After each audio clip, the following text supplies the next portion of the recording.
दोस्तों, आप पार्ट 1 और 2 में मार्कंडेय ऋषि का जन्म और अप्सरा वपु के श्राप के बारे में जान चुके हो। आज की कहानी में हम जानेंगे कैसे सुकृष मुनि के पुत्रों को पक्षी के रूप में जन्म लेना पड़ा। मार्कंडेय जी ने जैमिनी से कहा, हे जैमिने, अरिष्टनेमि के पुत्र थे गरुड़, जो पक्षियों के राजा कहलाए। गरुड़ के पुत्र थे संपाति और उनके बेटे का नाम था सुपार्श्व, जो बहुत वीर था। सुपार्श्व के पुत्र का नाम था कुंभी और कुंभी के बेटे का नाम था प्रलोलुप। प्रलोलुप के 2 बेटे थे, कंक और कंधर। कंधर की एक बेटी थी ताक्षी, लेकिन ये कोई साधारण लड़की नहीं थी। ये अपने पिछले जन्म में एक श्रेष्ठ अप्सरा थी, जिसका नाम था वपु। उसे दुर्वासा मुनि के श्राप से पक्षिणी का जन्म मिला। बाद में मंदपाल पक्षी के पुत्र द्रोण ने कंधर से ताक्षी का विवाह किया। कुछ समय बाद ताक्षी गर्भवती हुई। उसका गर्भ करीब 3.5 महीने का था। तभी वो कुरुक्षेत्र चली गई। उस समय कौरवों और पांडवों के बीच भयानक युद्ध हो रहा था। ताक्षी युद्ध भूमि में पहुंच गई और उसने देखा कि अर्जुन और भगदत्त, जो असम के राजा थे, के बीच भीषण युद्ध चल रहा है। आसमान में तीरों की जैसे बारिश हो रही थी। तभी अर्जुन का एक तीर बिजली की गति से उड़ता हुआ आया और ताक्षी के पेट में लग गया। उसका पेट फट गया और चांद जैसे सफेद रंग के 4 अंडे जमीन पर गिर पड़े, लेकिन उनमें अभी जीवन बचा था, इसलिए वो फूटे नहीं, बस रुई की तरह जमीन पर सॉफ्टली गिर गए। उसी समय भगदत्त के हाथी सुप्रतीक की पीठ पर बंधा एक बहुत भारी घंटा भी गिरा। तीरों के वार से उसका बंधन टूट गया था। वो घंटा भी अंडों के साथ ही गिरा और उन्हें ढक लिया। युद्ध समाप्त होने के बाद शमीक नाम के एक महान संयमी ऋषि वहां आए। उन्हें घंटे के नीचे से चिड़ियों जैसी आवाजें सुनाई दी। जब उन्होंने घंटा हटाया तो देखा वहां नन्हे पक्षी पड़े हैं, जो अभी उड़ने लायक नहीं थे, पंख भी नहीं निकले थे, लेकिन उनमें जीवन था। ये देखकर ऋषि शमीक और उनके शिष्य बहुत हैरान हुए। तब ऋषि ने एक प्रेरणादायक बात बताई। एक बार देव दानव युद्ध में जब दानव हारने लगे तो गुरु शुक्राचार्य ने उन्हें समझाया था, तुम सब डरकर भाग क्यों रहे हो? कहां जाओगे? जहां मौत नहीं है, जो होना है वो तो होकर रहेगा। कोई भी तब तक नहीं मरता जब तक उसकी उम्र पूरी नहीं होती। कई लोग घर में मरते हैं, कई भागते हुए और कई खाना खाते या पानी पीते समय भी। कई लोग स्वस्थ रहते हुए, मजे करते हुए भी यमराज के पास चले जाते हैं, और कुछ लोग तो तपस्या और योग करते हुए भी मृत्यु से नहीं बच सके। इसी तरह जब समय पूरा होता है तभी मृत्यु होती है, ना एक पल पहले ना एक पल बाद। दोस्तों, अगर आप चैनल पर नए हैं तो चैनल को सब्सक्राइब जरूर करें ताकि आगे आने वाली सभी कहानी आप तक पहुंच सके। ब्राह्मणों, जिस तरह से इन महान पक्षियों ने उस भयंकर युद्ध के बीच भी अपनी जान नहीं गंवाई, ये बात शुक्राचार्य की कही गई बातों को पूरी तरह सही सिद्ध करती है।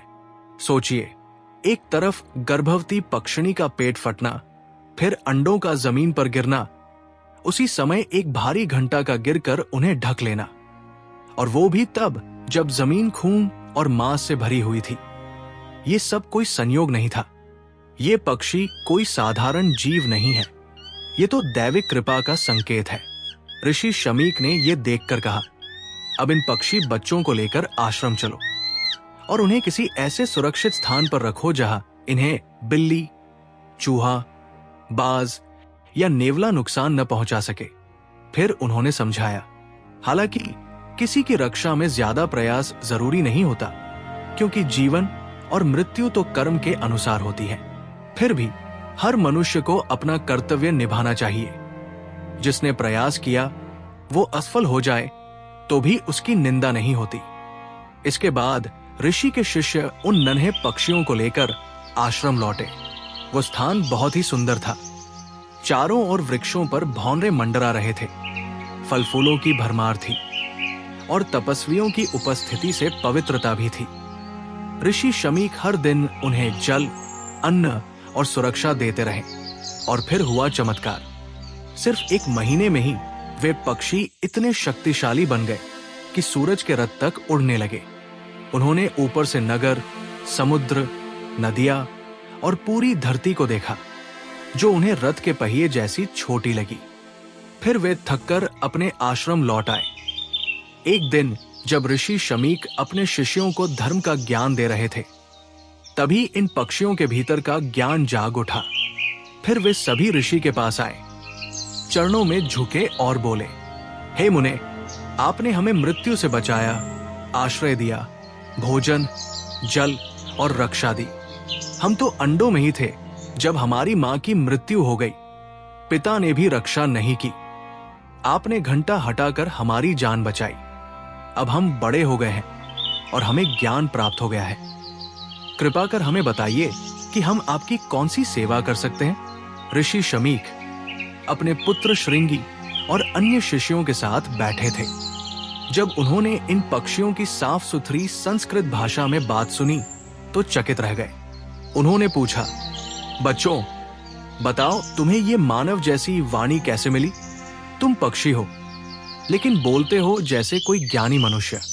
तब पक्षी बोले, मुने, पहले के समय में एक महान ऋषि हुए, नाम था विपुलस्वान। उनके 2 पुत्र थे, सुकृश और तुम्बुरु। हमारे पिता थे सुकृश और हम चारों उनके पुत्र हैं। हम सब पिताजी की सेवा में हमेशा विनम्रता और भक्ति से रहते थे। वे गहरी तपस्या करते और हम उनकी हर जरूरत पूरी करने का प्रयास करते थे।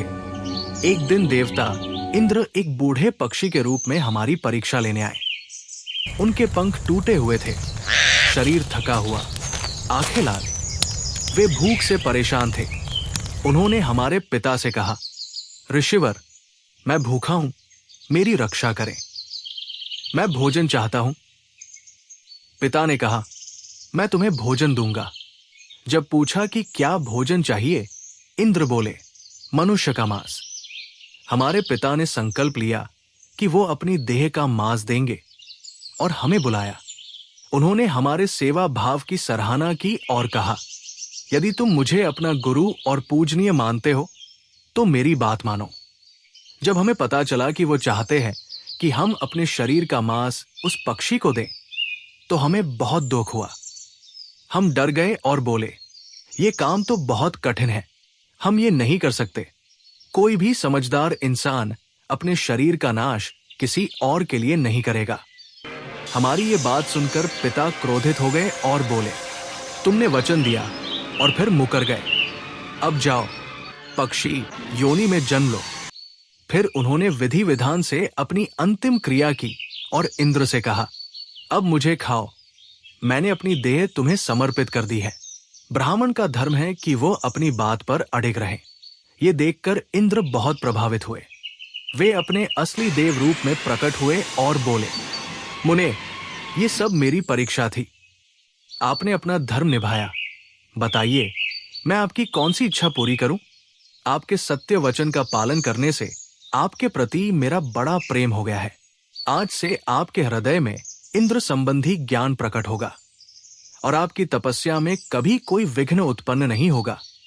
ये कहकर इंद्र अंतर्ध्यान हो गए। दोस्तों, इस तरह की पौराणिक कहानी आपको कैसे लगती है? हमें कमेंट्स करके जरूर बताएं और चैनल को लाइक और सब्सक्राइब जरूर करें।